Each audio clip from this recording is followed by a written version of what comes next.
ഇതിനൊക്കെ മറുപടി പറയാന്ന് പറഞ്ഞാൽ ഒരു എന്തിനു പറയാ, എനിക്ക് തോന്നുന്നില്ല ഒരു മറുപടി അറിയിക്കുന്ന ഒരു ഇതാണ്. അതിപ്പോൾ പുതിയതായിട്ട് ഉണ്ടാക്കിയതാണ്. ഇതുവരെ അവർ പറഞ്ഞിരുന്നത് കൊളസ്ട്രോൾ കൂടുന്നായിരുന്നു. അപ്പോൾ കൊളസ്ട്രോളൊക്കെ നമ്മൾ രക്തത്തിൽ വളരെ കുറഞ്ഞാൽ കാണണം. ട്രൈഗ്ലിസറൈഡൊക്കെ നേരെ പകുതി കണ്ട് 200 100 ആകുന്നുണ്ട്. എനിക്ക് തന്നെ അങ്ങനെയാണ്, എല്ലാവർക്കും എല്ലാ അനുഭവം തന്നെയാണ്. ഈ ഡയറ്റ് ചെയ്യുന്ന ആർക്കും തന്നെ ട്രൈഗ്ലിസറൈഡ് കൂടിയേക്കല്ല കുറഞ്ഞേക്കാണ്. അപകടം ഉണ്ടാക്കുന്ന കൊളസ്ട്രോൾ തന്നെ ട്രൈഗ്ലിസറൈഡാണ്, LDL HDL ഒന്നല്ല. LDL എന്ന് പറഞ്ഞാൽ കൊളസ്ട്രോൾ തന്നെയല്ല, അതൊരു പ്രോട്ടീനാണ്, ലിപ്പോ പ്രോട്ടീനാണ്. അപ്പോൾ അതിലൊന്നല്ല കാര്യം. ട്രൈഗ്ലിസറൈഡ് കുറക്കൽ തന്നെയാണ് നല്ല സംഗതി. അത് ബ്ലഡിനകത്ത് വിസ്കോസിറ്റി കൂട്ടാനും BP കൂട്ടാനും ഒക്കെ ഉള്ള കാരണം ഉണ്ടാവും. അതുകൊണ്ടാണ് ട്രൈഗ്ലിസറൈഡ് മോശമാകുന്നത്. ട്രൈഗ്ലിസറൈഡ് ചെറിയ അളവിൽ നമ്മുടെ ശരീരത്തിന് ആവശ്യമാണ്. നമ്മളെ കൊഴുപ്പ് കോശങ്ങൾക്കൊക്കെ കൊഴുപ്പ് എത്തിക്കുന്നത് ട്രൈഗ്ലിസറൈഡാണ്. അപ്പം ഇതുവരെ ഡോക്ടർമാർ പറഞ്ഞിനി അതിന് ഷുഗർ ഒക്കെ കുറവുണ്ടാവും, പക്ഷേ കൊളസ്ട്രോൾ കൂടും, ഹാർട്ട് അറ്റാക്ക് ഉണ്ടാവും എന്ന് പറഞ്ഞിന്. അപ്പോൾ ട്രൈഗ്ലിസറൈഡ് കുറഞ്ഞു കണ്ടപ്പോൾ പിന്നെ അതും പറയാൻ പറ്റാതെ ഇപ്പോൾ പുതിയൊരു വാദമാണ്. അത് ദീർഘകാലാടിസ്ഥാനത്തിൽ 10-15 കൊല്ലം കഴിയുമ്പോൾ പ്രശ്നം ഉണ്ടാവുന്നു. 10-15 കൊല്ലങ്ങൾ ഇൻസുലിൻ എടുത്താൽ പ്രശ്നം ഉണ്ടാവില്ലേ? ഇൻസുലിൻ എടുത്തുകൊണ്ടല്ല ആൾക്കാരൊക്കെ കൂടുതൽ രോഗികളായി കൊണ്ടുക്കുന്നത്. നീക്കാൻ വയ്യാതെ കണക്ക് വയറൊക്കെ ചേർത്ത് കുടവയറും പൊണ്ണത്തടിയായിട്ട് കരളും കിഡ്നിയൊക്കെ പോകുന്നൊക്കെ ഇപ്പോൾ ഈ നിലവിലെ ചികിത്സാ രീതി ചെയ്യുന്നവർക്കാണല്ലോ. ഈ ഗുളികകളും ഇൻസുലിൻ എടുക്കുന്നവർക്ക് തന്നെയാണ് ഈ രോഗങ്ങളൊക്കെ ഉണ്ടാകുന്നത്, അല്ലാതെ മരുന്ന് കഴിക്കാത്തവർക്കല്ല. കിഡ്നി പോകുന്നൊക്കെ ഇൻസുലിൻ സ്ഥിരമായിട്ട് എടുക്കുന്ന ആൾക്കാർ അന്വേഷിച്ച് നോക്കി. കിഡ്നി പോയിട്ട് നിങ്ങൾ എന്താ ചികിത്സിച്ചിന് അവർ പറയും. കൃത്യമായിട്ട് ഇൻസുലിനും ഗുളികളൊക്കെ കഴിച്ചിന് ആൾക്കാർക്ക് തന്നെ രോഗം ഉണ്ടാകുന്നത്. കിഡ്നി പോകുന്നു, ഹാർട്ട് അറ്റാക്ക് ഉണ്ടാകുന്നു, കരളിൽ സിറോസിസ് വരുന്നു. ഇതൊക്കെ ഉണ്ടാകാൻ കാരണം അമിതമായ മരുന്നുകൾ തന്നെയാണ്. പ്രത്യേകിച്ച് ഇൻസുലിനും ഗ്ലിയോഫൈഡും അല്ല ഗുളികളൊക്കെയാണ് ഈ രോഗങ്ങൾ ഉണ്ടാക്കുന്നത്. പ്രമേഹത്തിനൊക്കെയാണ് അപകടമുള്ളതാണ് ഇന്നത്തെ പ്രമേയ മരുന്നുകളെന്ന് ചുരുക്കം. അപ്പോൾ അതിപ്പോൾ ഇത്രയും കാലം 15-20 കൊല്ലമൊക്കെ ഇൻസുലിൻ കുത്തിയ ഒരാളോട് നിങ്ങൾക്ക് ഇനി 15 കൊല്ലം കഴിഞ്ഞാൽ ബുദ്ധിമുട്ടുണ്ടാവും ഈ ഡയറ്റ് ചെയ്താലെന്ന് പറഞ്ഞാൽ എന്തിനായ അതിനകത്തുള്ളത്? ഇപ്പോൾ നിലവിലുള്ള അസുഖങ്ങൾ മാറി കിട്ടുക, പ്രമേഹം മാറുക, കിഡ്നി രോഗങ്ങൾക്കൊക്കെയുള്ള സാധ്യത ഇല്ലാതെയാക്കുക, ഹാർട്ട് അറ്റാക്ക് ഇല്ലാതെയാക്കുക, സ്ട്രോക്ക് ഇല്ലാതെയാക്കുക, ക്യാൻസർ ഇല്ലാതെയാക്കുക. അതൊക്കെ ഈ ഡയറ്റ് കൊണ്ട് സാധിക്കുന്നുണ്ട്. അനുഭവങ്ങളാണ്. 15 കൊല്ലം കഴിഞ്ഞാൽ കുഴപ്പമുണ്ടാകുന്ന പറഞ്ഞാൽ എന്തിനായാലും എന്താ അടിസ്ഥാനമുള്ളത്?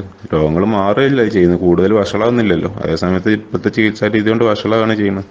അപ്പോൾ ഇതിനൊന്നും മറുപടി പറഞ്ഞത് സമയം കളയേണ്ട കാര്യമില്ല. അതൊരു വഴിക്ക് അങ്ങനെ പോകും. അവരുടെ താല്പര്യങ്ങളും മരുന്ന് കമ്പനികളുടെ താല്പര്യങ്ങളും ഡോക്ടർമാരുടെ പ്രൊഫഷനൊക്കെ ബാധിക്കുന്നില്ല പേടിയൊക്കെയാണ് അവർക്കുള്ളത്.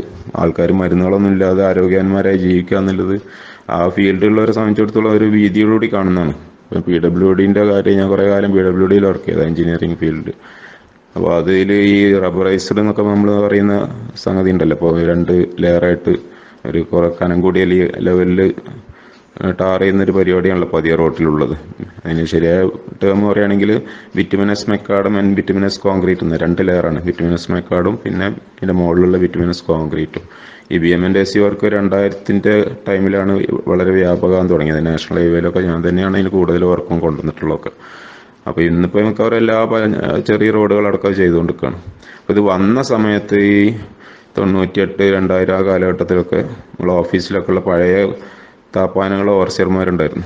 അപ്പോൾ അവരൊക്കെ ഇത് പറഞ്ഞാൽ ഇങ്ങനെ ഈ പാച്ച് വർക്കൊക്കെ ചെയ്യുമ്പോഴുള്ള കുറേ അതിൻ്റെയൊക്കെ കിട്ടുന്ന കുറേ ബെനിഫിറ്റുകൾ മറ്റും അവർ ഇങ്ങനെ പാച്ച് വർക്ക് ചെയ്യുമ്പോഴാണ് കൂടുതൽ മെച്ചമുണ്ട്. അപ്പോൾ അത് പറയില്ല. അപ്പോൾ ആ സമയത്ത് BMNTC വന്നപ്പം എല്ലാവരും പറഞ്ഞു അപ്പോൾ ഇങ്ങനെയാണെങ്കിൽ നമുക്ക് പണി ഉണ്ടാവില്ലല്ലോ, റോഡ് ഇങ്ങനെ ചെയ്ത് കഴിഞ്ഞാൽ പിന്നെ അതിന് പാച്ച് ഉണ്ടാവില്ല, നമുക്ക് പണി ഉണ്ടാവില്ല. അപ്പോൾ നിങ്ങൾ എന്തിനാ ഇവിടെ നോക്കുന്നത്? വേറെ റോഡുകൾ ഉണ്ടാവില്ല, എല്ലാ റോഡും കൂടെ ഒന്നും ഇപ്പോൾ ചെയ്യാൻ പറ്റില്ലല്ലോ.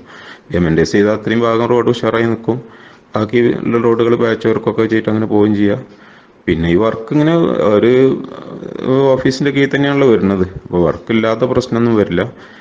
ചെയ്യുന്ന പണി ഒരു 4-5 കൊല്ലം കേടില്ലാതെ നിൽക്കും. അതാണ് അതിൻ്റെ മെച്ചം എന്നൊക്കെ പറഞ്ഞപ്പോൾ അത് ആ രീതിയിൽ അത് കാണാൻ ശ്രമിക്കണം ഡോക്ടർമാർ. എനിക്ക് പണിയില്ലാതെയാവും, എൻ്റെ അടുത്ത് രോഗികൾ വരില്ല എന്ന് പറയേണ്ട. രോഗമില്ലാത്തൊരവസ്ഥ ലോകത്തുണ്ടാവില്ല, അതൊന്നും ഉണ്ടാവും. നമ്മളെന്താ ചെയ്യണമെന്ന് വെച്ചാൽ നമ്മളെ ചികിത്സ കൊണ്ട് രോഗങ്ങൾ ഗുരുതരമാകുന്ന ഒരവസ്ഥ ഒഴിവാക്കണം. രോഗം സുഖപ്പെടുന്ന രീതിയിൽ ചികിത്സിക്കുകയാണ് വേണ്ടത്. അത്രേ ഈ ഡയറ്റ് കൊണ്ട് ഉദ്ദേശിക്കുന്നുള്ളൂ. അപ്പോൾ അതുകൊണ്ട് ഒരു ഡോക്ടർക്കും കാര്യത്തിലൊരു ബേജാറും വേണ്ട. നിങ്ങളെ പണിയൊന്നും ഇല്ലാതെയാവില്ല. നിങ്ങൾ ഈ രീതിയിൽ ചികിത്സിക്കുകയാണെങ്കിൽ നിങ്ങളടുത്ത് ആൾക്കാർ കൂടുതൽ വരും. ഇപ്പോൾ കോയമ്പത്തൂരൊക്കെ ഇതിൻ്റെ ആൾക്കാരുണ്ട്, LCHF വെച്ചിട്ട് ചികിത്സിക്കുന്ന ഡോക്ടർമാരുണ്ട്. അവർക്ക് നിങ്ങളെ കണക്ക് വരുമാനമുണ്ട്. 2000 രൂപ 3000 രൂപയ്ക്കാണ് അവർ ചാർജ് ചെയ്യുന്നത് ഒരു കൺസൾട്ടിങ്ങിന്. അതൊക്കെ വാങ്ങിക്കുക. കാരണം പ്രമേയവും പ്രഷറും ഹാർട്ട് അറ്റാക്കും ഒക്കെ ഇല്ലാതെയാവുന്നൊരു ചികിത്സ പറഞ്ഞാൽ ആൾക്കാർ എന്ത് വേണമെങ്കിലും കൊടുക്കാൻ തയ്യാറാവും. ഇപ്പോൾ നിങ്ങൾ വാങ്ങണം 100-200 രൂപയ്ക്ക് 2000-3000 വാങ്ങിക്കാം. മൊത്തത്തിൽ നമുക്ക് ലാഭമേ ഉണ്ടാവുള്ളൂ. ഒരു ബേജാറും ഉണ്ടോ? അങ്ങനെ പണിയില്ലാതെയാവും തന്നെ ഒരു ഡോക്ടറും പേടിക്കണ്ട.